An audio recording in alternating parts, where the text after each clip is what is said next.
যারা এজেন্সিকে বিশ্বাস করেন তারা প্রতারিত হবেন।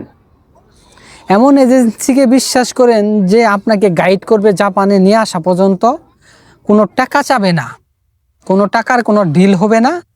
ডিল হবে কখন? আপনি জাপানে আসবেন, জব করবেন, 1 মাস ইনকাম করবেন না, হ্যাঁ বুঝতে পারবেন আমি ইনকাম করতেছি, এখনকার ওই এজেন্সি আমার বিশ্বাসযোগ্যভাবে নিয়ে আসছে। সেই ক্ষেত্রে আপনি তাকে 7 লাখ ছাইরে 10 লক্ষ বা 15 লক্ষ টাকা দিলেও কোনো সমস্যা নাই।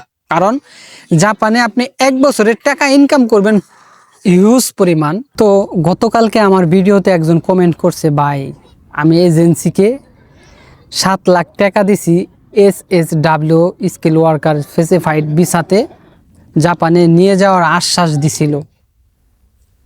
এজেন্সির নামটা আমি বললাম না, কারণ তার একটা প্রাইভেসি আছে।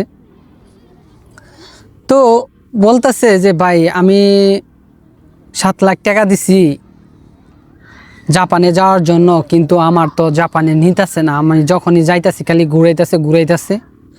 যদি বেশি যোগাযোগ করি তাহলে বলতেছে কি যে এই মিয়া ফাইজলামি করো, এত যোগাযোগ করার লাগবো, সময় হলে তো তোমার সাথে আমি যোগাযোগ করবো, মানে এইরকম বলতেছে। চিন্তা করেন, আপনি টাকা দিচ্ছেন 7 লাখ জাপানে যাওয়ার জন্য, কিন্তু সেই টাকাটা নিয়ে সাইরে আত্মসাৎ করার পরে উল্টা তার এই ধমক দিতেছে, আরে ভাই আমি টাকা দিছি, টাকাটার পুরানি হইতেছে আমার। সে বাড়িতে গরু আসছিল, গরু বিক্রি করছে আর ফ্যামিলির ধান বিক্রি করছে, কইরে সাইরে কোনো রকমভাবে 7 লাখ টাকা জোগাড় করছে, জমি বিক্রি করে নাই, মানে একটু ভালো ফ্যামিলিরই মোটামুটি, একদম খারাপ না। তো সে 7 লক্ষ টাকা একটা ভুয়া এজেন্সিকে দিয়ে মাইর খাইলো জাপানে আসার জন্য। এখনও শিওর না সে টাকাটা পাবে নাকি মনে করেন তার বিরুদ্ধে অ্যাকশন নেবে। অ্যাকশন নিতে পারবে না, যেহেতু সে মনে করেন এই বাড়ির থাকে, এই ঢাকাতে থাকে, এই বরিশালে থাকে, তো এইরকম অবস্থায় থাকে, তো তার বাড়িও চিনে না।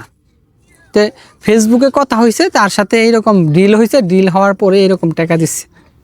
তাহলে চিন্তা করেন, আমার খুবই দুঃখ লাগতেছে। হাস্যকর ব্যাপারটা, এটা হাস্যকর না, এটা দুঃখের বিষয়। কারণ আমি বলবো যারা এজেন্সিকে বিশ্বাস করেন তারা প্রতারিত হবেন। এমন এজেন্সিকে বিশ্বাস করেন যে আপনাকে গাইড করবে জাপানে নিয়ে আসা পর্যন্ত, কোনো টাকা চাবে না, কোনো টাকার কোনো ডিল হবে না। ডিল হবে কখন? আপনি জাপানে আসবেন, জব করবেন, 1 মাস ইনকাম করবেন না, হ্যাঁ বুঝতে পারবেন আমি ইনকাম করতেছি, এখনকার ওই এজেন্সি আমার বিশ্বাসযোগ্যভাবে নিয়ে আসছে। সেই ক্ষেত্রে আপনি তাকে 7 লাখ ছাইরে 10 লক্ষ বা 15 লক্ষ টাকা দিলেও কোনো সমস্যা নাই। কারণ জাপানে আপনি 1 বছরের টাকা ইনকাম করবেন হিউজ পরিমাণ, সেক্ষেত্রে এই টাকা দিলে আপনার কাছে কোনো ব্যাপারই না। তো জাপানে লক্ষ লক্ষ টাকা বেতন শুনছেন, কিন্তু এর ভিতরেও অনেক কিছু আছে। লক্ষ লক্ষ টাকা শুনে জাপানে আসবেন করে পাগল না হয়ে সঠিক সিদ্ধান্ত কেমনে নেবেন আমি বলি।